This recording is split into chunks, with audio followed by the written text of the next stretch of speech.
In the frozen heart of the Ardennes, where the snow fell like a shroud over forgotten battlefields, two enemies, sworn to slaughter one another, lowered their weapons. Not in surrender but in defiance, American GIs, their faces etched with the chill of betrayal and frostbite, stood shoulder to shoulder with Wehrmacht soldiers, gray uniforms muddied and ragged. Together, they turned their guns on the black-shadowed fanatics of the SS, those wolves in midnight collars who had twisted war into something unholy. Bullets tore through the night, not at each other, but at the true monsters among them. The air reeked of cordite and pine sap, the ground a churned grave of white and red. This was no grand alliance forged in treaty halls. It was born of raw, desperate humanity in the dying gasp of 1944, a moment when the line between foe and friend blurred in the blood-soaked snow. But what drove these men from opposite sides of a world at war to fight as brothers? And what price did they pay for glimpsing peace amid the apocalypse? What happened next would shatter illusions, forge unlikely bonds, and echo through the soul of a fractured Europe, forever. To understand this impossible camaraderie, we must step back into the shadow of a war that had devoured the world. It was late autumn 1944, and the Allies' D-Day triumph 6 months earlier had cracked the Nazi fortress wide open. American boys from Brooklyn tenements and Kansas farms, many barely out of their teens, poured across Normandy's bloodied beaches, chasing the Wehrmacht toward the Rhine. Paris had been liberated in a riot of joy, flags waving like prayers answered. But victory's glow masked a creeping fatigue. The Ardennes, that ancient mist-shrouded forest straddling Belgium, Luxembourg, and Germany, was a place of ghosts. Dense pines clawed at the sky, their needles whispering secrets of Roman legions and medieval knights long turned to dust. In 1940, it had been Hitler's gateway to blitzkrieg glory, where panzers sliced through the Allies like a scythe through wheat. Now in December's iron grip, it was a quiet sector, a ghost front as the Yanks called it. Green replacements and battle-weary veterans of the Hurtgen Forest meat grinder manned the lines. The 106th Infantry Division, fresh-faced and under-equipped. The 28th Bloody Bucket Division, their uniforms still stained from autumn's hell. Temperatures plunged to 20 below, boots cracking ice on streams that tasted of rust and regret. Across the lines in Berlin's crumbling bunkers, Adolf Hitler nursed a delusion. The Führer, his left arm trembling from Parkinson's shadows, saw one last gamble. Operation Wacht am Rhein, Watch on the Rhine. He dreamed of splitting the Allies like a rotten log, encircling the British at Antwerp, forcing a negotiated peace. No one believed it possible, not his generals who whispered of fuel shortages and phantom divisions, not even Joseph Goebbels, whose propaganda machine churned out fairy tales of wonder weapons. But Hitler, eyes wild with amphetamine fire, poured his last reserves into it. 250,000 men, 400 tanks, the elite 6th SS Panzer Army under Sepp Dietrich, a butcher's son turned death's architect. These were not the fanatical Hitler youth of Normandy, nor the ideological stormtroopers of the Eastern Front. Many Wehrmacht troops were conscripts, farmers from Bavaria, clerks from Hamburg, haunted by Stalingrad's frozen horrors and the Red Army's vengeful tide. They marched into the Ardennes not with zeal, but with the dull ache of inevitability, their breaths fogging the air as they wondered if this Christmas would be their last. On December 16th, as Allied sentries shivered over lukewarm coffee, the forest awoke to hell. 1,000 guns roared in unison, a thunderclap that shook the stars from the sky. The Americans, caught flat-footed, felt the earth heave. Sergeant John Klein of the 106th later recalled the sensory nightmare. It started with a whine like banshees in the trees, then the world exploded. Shells tore limbs from oaks and the snow turned black with oil and blood. Confusion reigned. Radios silent. Roads clogged with abandoned jeeps. By dawn, German spearheads had punched a 50-mile bulge into the line, the deepest penetration since Normandy. Malmedy fell, and with it came atrocity. 84 GIs herded into a snowy field by Joachim Peiper's SS Wolves, machine-gunned down in a tableau of crimson on white. No quarter, the killers snarled, their black collars a stain against the purity of the drifts. Hitler's secret weapons slithered through the chaos. Operation Greif, led by the scar-faced Otto Skorzeny. English-speaking commandos in captured U.S. uniforms sowed paranoia, spreading rumors of poisoned rations, directing traffic into ambushes. An American general was briefly detained at his own checkpoint for failing a trivia test on baseball. Trust evaporated. Brothers eyed brothers with shotguns drawn. In Bastogne, a crossroads town of cobbled streets and candlelit cafes now ringed by foxholes, Brigadier General Anthony McAuliffe's 101st Airborne dug in. Surrounded, outgunned, they faced the onslaught with frozen fingers on triggers. When the Germans demanded surrender, McAuliffe's reply crackled over the lines. Nuts. A single word, defiant as the winter wind that bound those paratroopers in unbreakable resolve. This was the crucible, a war of machines and men, where the Ardennes' ancient mists cloaked not just the living, but the unquiet dead.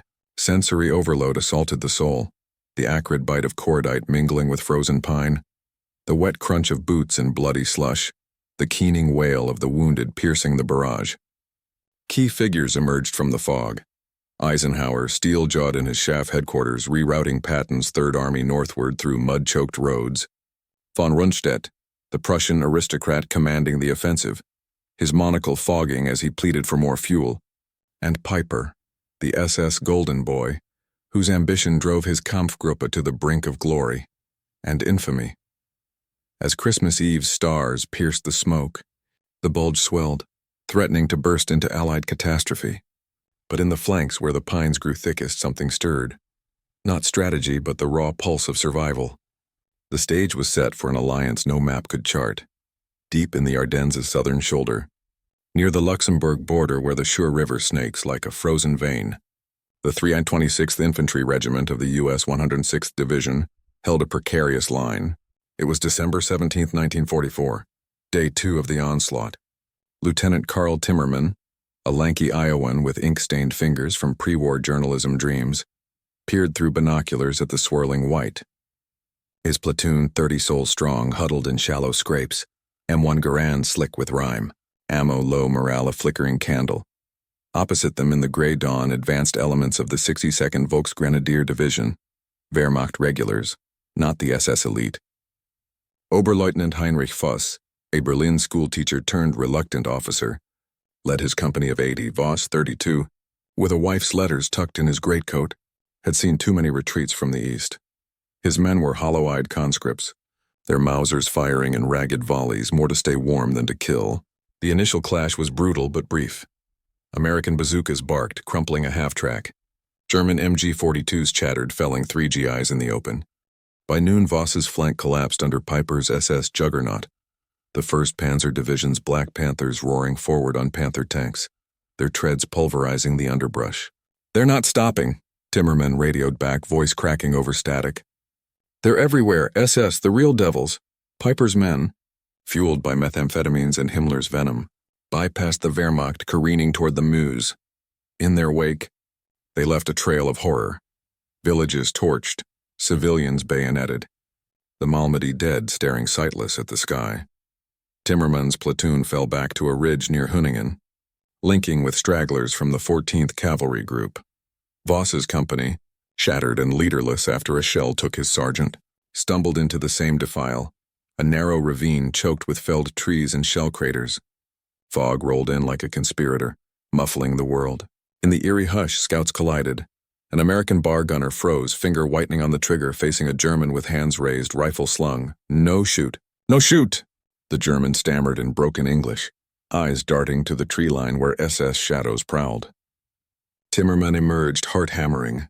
Voss stepped forward, hands open, his iron cross glinting dully. "We are not them," he said, voice thick with accent and exhaustion. "The SS? They kill their own. Your prisoners are wounded. They take no quarter." It was the setup for madness, 2 sides pinned by a common predator. The SS, in their quest for racial purity, despised the Wehrmacht as defeatists, executing stragglers and conscripts alike for cowardice. Rumors flew. Piper's men shooting German deserters, dragging Wehrmacht prisoners behind tanks. Timmermann, haunted by Malmedy reports crackling over BBC scraps, saw the truth in Voss's haunted gaze. "Prove it," he growled, leveling his carbine. Voss nodded, gesturing to his men. Farm boys and clerks, not fanatics. In that ravine, amid the scent of wet wool and fear sweat, an unspoken pact formed. Not friendship, but necessity's cold forge. Night fell like a guillotine, the temperature a knife in the bones. Timmermann's GIs, 18 left, shared K-rations with Voss's 45 survivors, passing cigarettes in silence, the cherry glow warding off the dark. Whispers bridged the gulf. "What's Chicago like?" a GI asked. Voss smiled faintly. Like Berlin before the bombs. Endless lights, endless dreams. But levity shattered at midnight. SS patrols, those midnight hunters in Feldgrau and Death's Head insignia, swept the flanks. Pieper, enraged by stalled fuel convoys, had unleashed his enforcers to purify the advance, rooting out traitors who faltered. A flare popped, bathing the ravine in magnesium hell. "Halt, wer da?" barked a guttural voice. SS Sturmbannführer Erich Hahn, a scar-faced ideologue from the Leibstandarte division, led 20 fanatics, MP40s hungry. They dragged 2 Wehrmacht wounded from a ditch, pistols flashing. Execution pops echoed, cold final. Voss's face drained of color. "See? They come for us now." Timmermann, bile rising, gripped his Thompson. Moral rot seeped in. These SS had gunned down his cousins in arms at Malmedy, lined them like cattle. Yet here in the Wehrmacht's weary eyes he saw mirrors of his own dread. Fathers fearing for sons back home, brothers in the mud. "We fight together or we all die separate," Timmermann muttered. Voss nodded, throat tight. "For tonight, yeah? No more." The clash erupted in whispers of violence. GIs and Germans crawled through the snow, flanking the SS in a pincer born of battlefield improv. Timmermann's bar chattered from the left, stitching Hahn's point man. Voss's MG-42 replied from the right, a sewing machine of death. "Für Deutschland, nein, für uns!" A German private screamed, bayonet flashing as he downed an SS trooper throttling a GI. Bullets whined, ricocheting off pines. Grenades bloomed orange in the white, shrapnel whispering like vengeful spirits. One GI, Private Eddie Malone from Alabama, locked eyes with a young German, Lucas, no older than 17. As SS fire pinned them behind a log, Malone shoved a clip into his M1. "You got family?" he yelled over the din. Lucas, blood trickling from a grazed temple, clutched a locket. "Sister, you?" Malone nodded, firing blindly. "Little brother. Fights for you bastards in the Pacific, huh?" A shared, bitter laugh, absurd in the apocalypse, sealed it. They rose as one, charging the SS flank, Malone's grenade arcing true into Hahn's cluster. The blast hurled bodies like rag dolls, the Sturmbannführer's screams cut short by Voss's Luger. Dawn broke on 18 corpses in black. 8 GIs and 12 Germans lay still, their blood mingling in the thaw. The survivors, exhausted, hands trembling, stripped the SS of ammo and maps, burning the collars in a hasty pyre. "Monsters!" Timmermann spat, watching the flames. Voss placed a hand on his shoulder, fleeting as frost. "We made them so." Tension coiled tighter. Word spread along the bulge's ragged edges. Other pockets where Wehrmacht units, cornered by Piper's purges, waved white flags not to surrender, but to join. Near St. Vith, a U.S. armored recon squad linked with deserters from the 18th Volksgrenadier, ambushing an SS supply run. Moral complexity gnawed. Were these allies or opportunists? Saviors or survivors? The line blurred, as did the snow with dawn's reluctant light.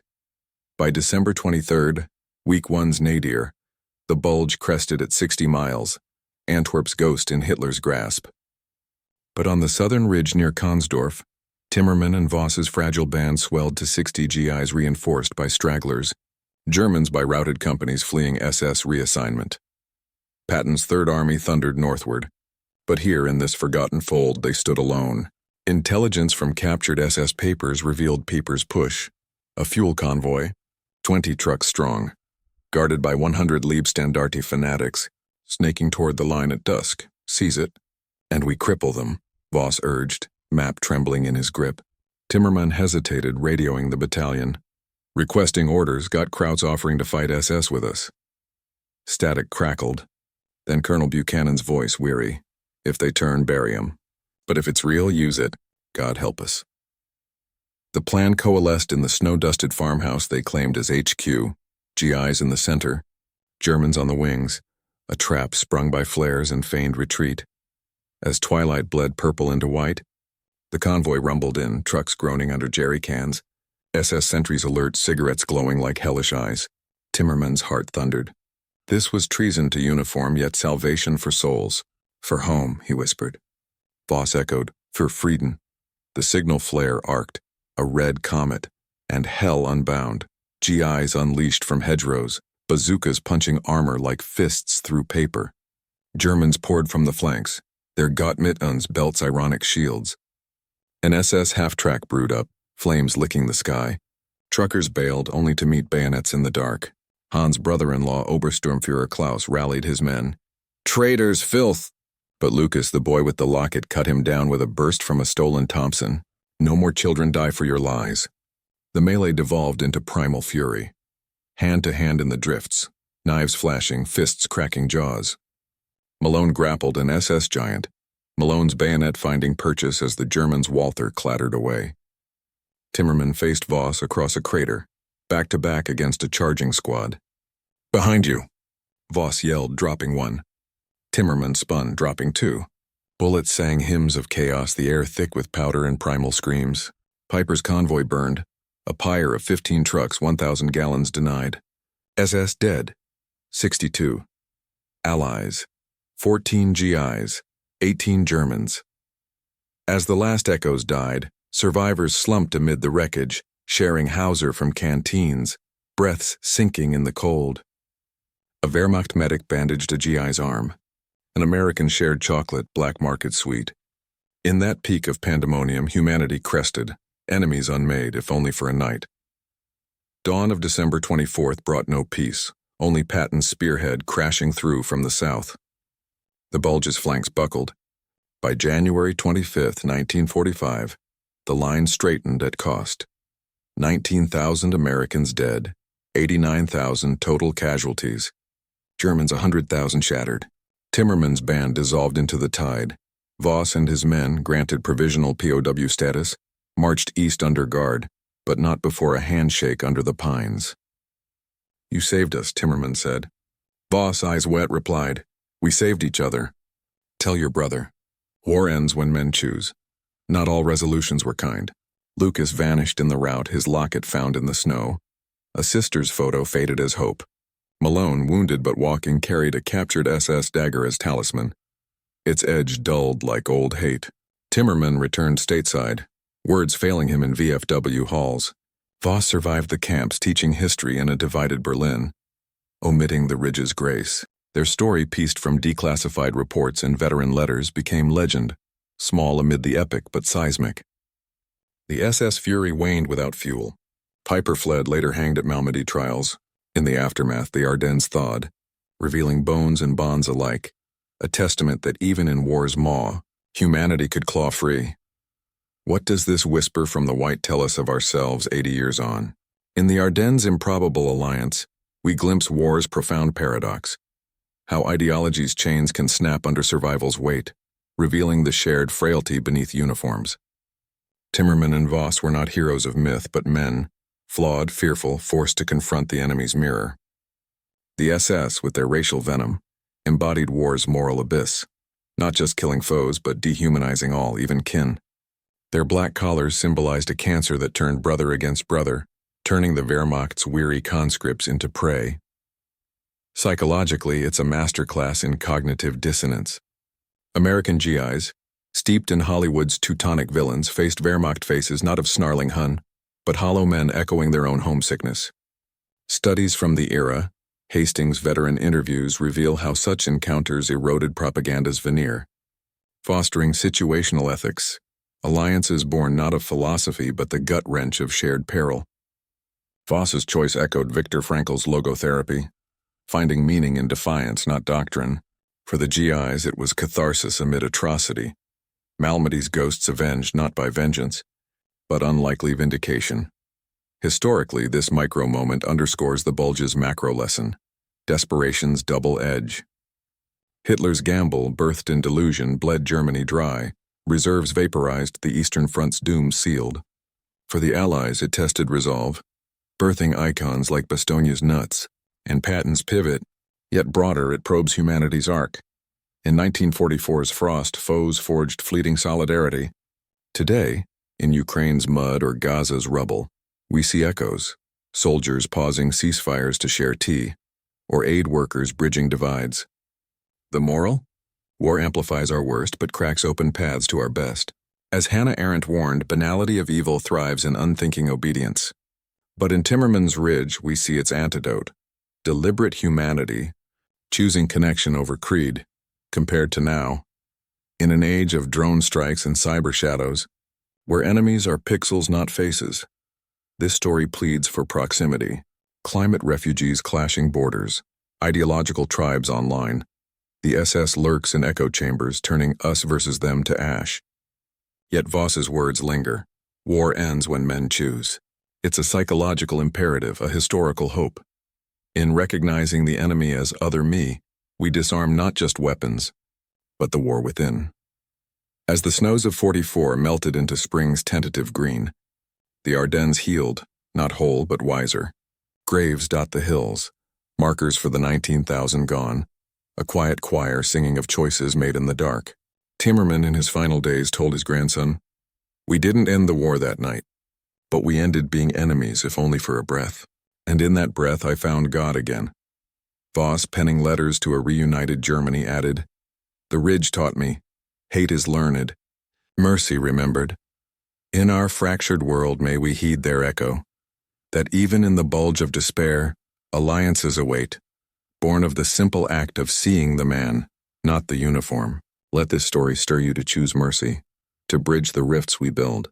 If it moved you, subscribe to The Quiet Font, where we uncover the forgotten stories that shaped our world, one whispered truth at a time.